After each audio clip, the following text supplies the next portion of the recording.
Hi, Peter Boolkah here and welcome to today's edition of The Transition Guy. Now today I want to talk to you about Stephen Covey's Circle of Influence. And really I want to use the Circle of Influence in respect to COVID-19. You're probably all sick about hearing about COVID-19, but it really does sort of help give us context to the model that Stephen Covey sort of produced many moons ago. So your circle of concern. Your circle of concern basically is stuff that you cannot do anything about, is out of your control. You just can't do zip about it. Give you a great example. Various governments across the world have imposed lockdowns. Okay? At the end of the day, if you're in a lockdown and you can't go out, you can't go out. You can't, no matter what you say or do, if the rules are that you can't go out, then you've got to stay in. It's a fact. Gym owners, restaurant owners, retailers, they've had their businesses, their physical businesses have been shut down.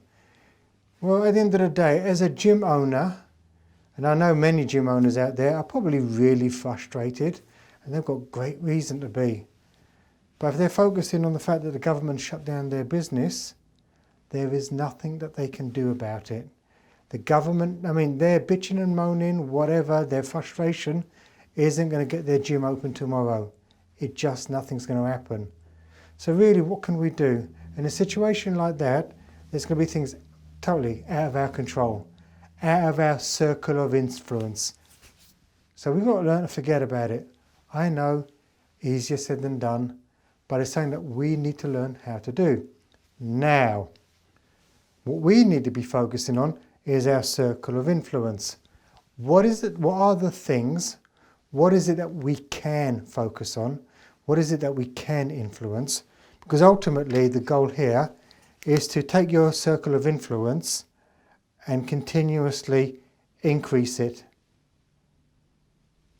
Because by increasing your circle of influence, you're reducing your circle of concern. So a great example would be with gym owners. Those people that thought about their circle of influence had to pivot in their business. And maybe such a pivot would have been, instead of focusing on just their internal business, let's move our business online. How can we still engage with people that are stuck at home? How can we switch our business model so we're still training people, we're still giving the people the benefit of exercise, but we're doing it virtually? And a lot of people sort of poo-pooed the idea, said it was a terrible idea at the beginning because they weren't ready for the change.